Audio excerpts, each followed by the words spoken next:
Do šule som ja do Radvoja chodil, ja som 1954 zastupila do šule, ale to so po nás doma nejo ničo dalej svedčilo. My sme tam šli našu cokortitu se hol, a pon sme šli zas dom.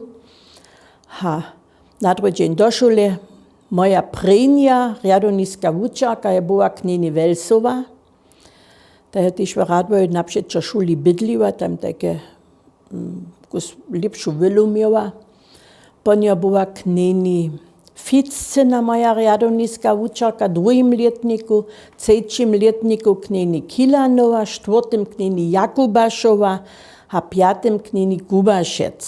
A to sú šo také dobre wučarky boli. A tiež docela tam v Radvoju ja sa nemôžu doplniť, že tam sú po wučarov boli, ki sú kusk dživné boli, to pa sú cudzi wučario boli, te nie sú tak ten pomier, tom serbskom a tak mieli, ale hevak sú to boli kniez Pech z Novobronia a tak, also voprawdźe šo jara dobrí wučario. Poždišo po našo Jozefa, po Jurija je bola Knini Hanscina, Knini Paulíkova, a to sú tie šo jara dobre Knini Cyžova, nic zabodženju, Cyžec Madlena. Also to voprawdźe, to sú nam jenio domažno so tak te národnosće nasrebał, dokež po nás doma je so šo serbsce rečało, prejnie svoja sem ja v pistovarni, also to je bola tajka žnjova pistovarnia, tam smo najske blus lieče chodili, pon sú te starši nam debeli obječive sotram, a te sotre, te boromejki, nie sú serbsce moli, te sú jeno iš nimsce reče, a tam smo pon započeli nimsce reče, smo to kusk nauknili.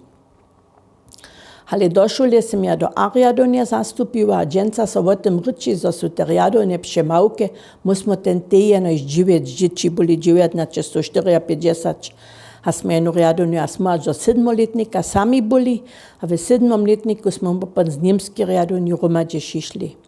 A kaž prajene, also, što je za mě čas živenia jara važne było, to je tale národnosť.